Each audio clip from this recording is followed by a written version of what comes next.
Good morning, or good afternoon, whatever the time may be that you're going to be watching this. I want to share with you something that the Lord laid on my heart this morning.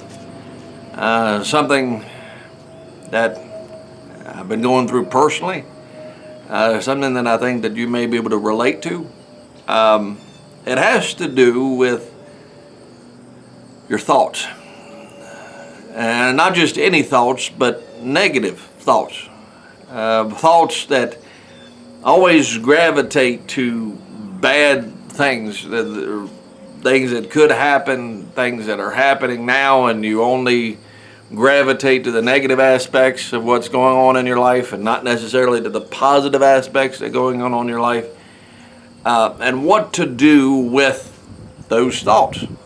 So I hope this is a blessing for you. Philippians chapter 4 verse 8 is our main focus this morning, but before we get there, we'll go over the first few verses.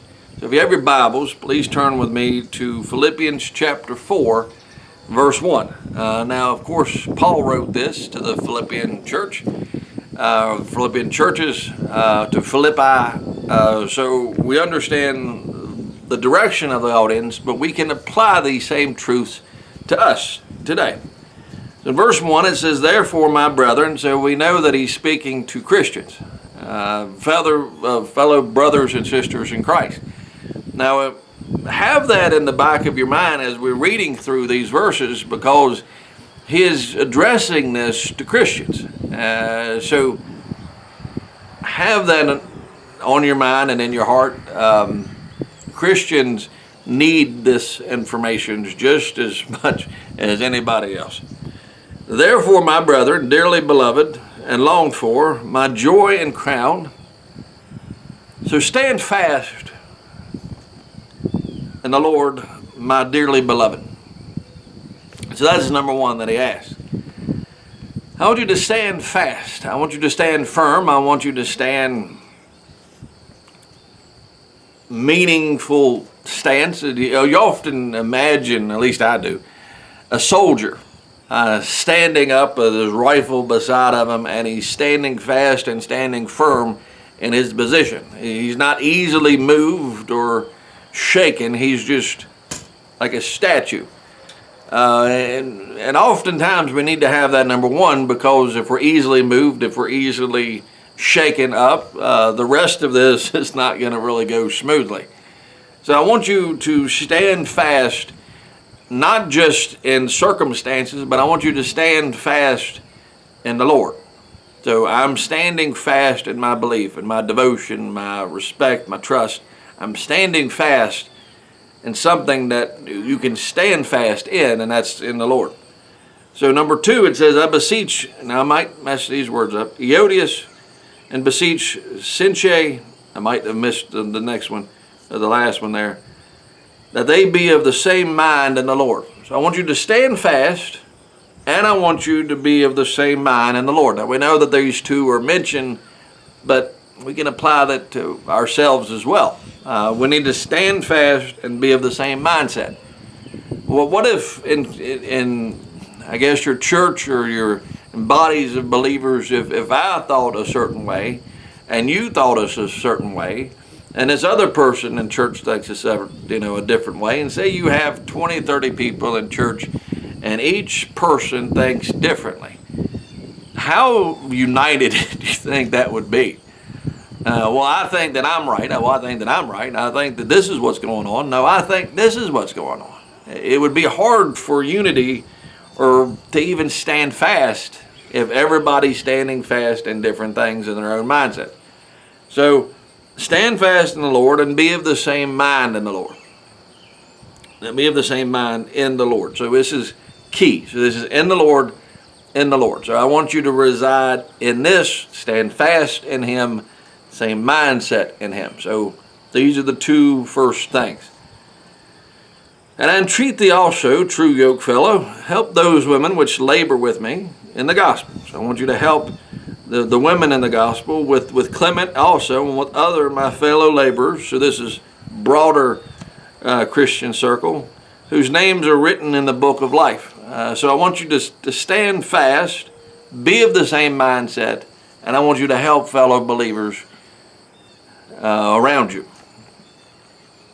So this is going to help your mind. If you're focused on all of this, your mind is not going to drift to negative thoughts. Number 4, it says rejoice.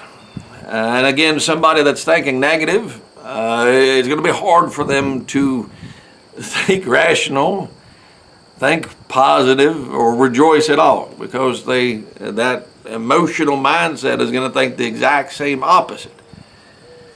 So rejoice in the Lord, not when things are good, not when things are bad, not when things are indifferent, but it says always. And then, just in case you did not understand, it says in rejoice. So rejoice, always rejoice. Number 5, let your moderation be known unto all men, and moderation is just graciousness. So I'm rejoicing, I'm gracious in what I'm going through. Be known unto all men. I'm going through this, but I'm gracious. I'm going through this, and this was going on, but I'm standing firm in what I believe. I'm standing firm in this. We all have the same mind when it comes to the Lord, and we're all helping each other out in the Lord. I'm rejoicing always, and I just got to let you know I'm gracious.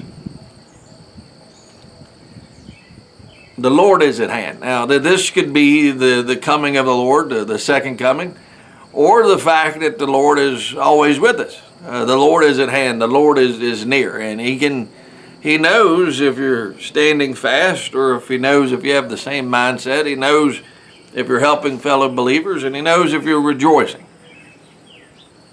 So you're sharing with all believers your graciousness. And then it says, be careful for nothing, and not to be anxious for nothing. Now, if you're doing the first 5 things, your anxiousness should be, I guess, taken care of as far as standing fast, having the same mindset, helping fellow believers, rejoicing, and being gracious and, moderation to everybody. And then it says, be careful for nothing. So don't be anxious about anything, but instead of being anxious, instead follow that with prayer and supplication. So if you're running into something, pray. Pray for what's going on with thankfulness. So I don't want you to think negative of everything that's going on, but I want you to pray mixed with being thankful to God. Let your request be made unto God. So, Lord, I want this to happen. But I don't want to complain. I want to mix it with being thankful as well. Lord, I'm going through this. This is what's going on in my life. But Lord, I'm thankful for this. I'm thankful that you have this going on as well. I'm thankful for all of these things. And this helps, again, your mindset as well. In verse 7, it says, and the peace of God, which passes all understanding, shall keep your hearts and minds through Christ Jesus. So if you do these things, stand fast in the Lord, be of the same mind, help fellow believers, rejoice, let your graciousness for everybody, be careful for nothing, don't be anxious, but instead have it with prayer, mixed with thanksgiving. And then the peace of God, which passes all understanding, shall keep your hearts and minds through Christ Jesus. So this is not just an instant fix. This is not just some, okay, I'm going through negative thoughts and I don't have to perform any action whatsoever. This is saying that you have to do work. You have to do all of these things and then He'll give you the peace. Now, just in case you don't have this peace, finally, so if you go through all of this and you still are struggling with your mind, I have a picture here that has a better outline of these words. Let's read it and then I'll go over it. It says, "Brethren, whatsoever things are true, whatsoever things are honest, whatsoever things are just, whatsoever things are pure, whatsoever things are lovely, whatsoever things are of good report, if there be any virtue, if there be any praise, think on these things." Now again it says, brethren. So this is for Christians. Now Christians, some of the greatest issues that a Christian will ever have may not be outward. It may not be something physical that they have to deal with. Sometimes a Christian, their greatest enemy is in here and not out there. And so it says, whatever things are true, focus on facts rather than the worst case scenarios of baseless fears. This is something that I know is going on. This is something that is factual and not something that is something that I'm thinking of myself. This is focus on what is true, noble or honorable. Dwell in the concept of the ideas that are worth respect. Anything that is honorable. So if it's lacks that, put it away from you. Whatever things are right or just. What is fair, ethical, and aligned with integrity. Whatever things are pure. Center your mind on wholesome, clean, and uncorruptible thoughts. Lovely is ponder on things that are beautiful, inspiring, and push towards love and appreciation. And the last one is admirable, of good report. Focus on positive, commendable, and uplifting stories around you. It's the polar opposite of what somebody that focuses only on negative things would do. So if by chance standing fast doesn't work, I'm standing fast physically, but emotionally and mentally I'm all over the place. I have the same mindset, but Lord, my mind sometimes drifts. I'm having an issue with that.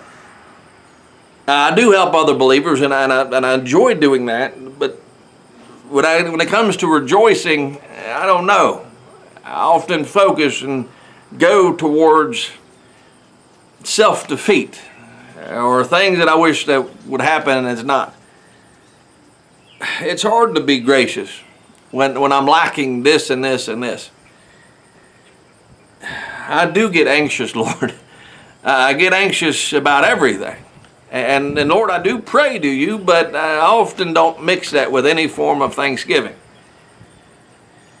So Lord, I don't have peace with God. I don't have peace with you because I don't have any of these other things. And so then finally, it's hard for me to think on these things because I'm too preoccupied with all of this negativity, so I can't do what you have me to do, which is think on positive aspects. I guess what I'm getting at is the peace of God that we're trying to get. It's not God's fault. And I think we need to understand that. Well, God, you're not giving me this peace. Did you listen to Him? Did you even get to step one? Did you stand fast in the Lord at all? But He clears up and says, look, finally I want you to just put aside negative thoughts and I want you to focus on what is good. if for whatever reason you do all of this list and you're still faltering. And the reason why he puts to my brethren is because he understands fellow Christians, their greatest struggle, again, is in their mind. And so if you're a Christian and you're like, I can't get my thoughts right, I'm having issues focusing on good, pull Galatians. Look through these first 8 verses and see, where am I faltering? I might be faltering on standing fast, having the same mindset. I might be faltering on, well, I've never helped a fellow Christian out in a while. I'm not rejoicing. I'm not very gracious. I have anxiety. I don't mix my prayer with thanksgiving. Find out which one of these things that you're faltering in and go to the Lord and fix it there. If not, I can tell you, if you don't do these things and you don't focus on the good, you're defeating yourself. You're beating yourself down, and you'll live a defeated Christian life.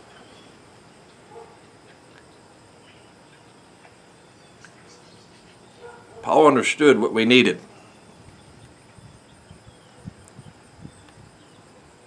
So my prayer for you is that this message is a blessing.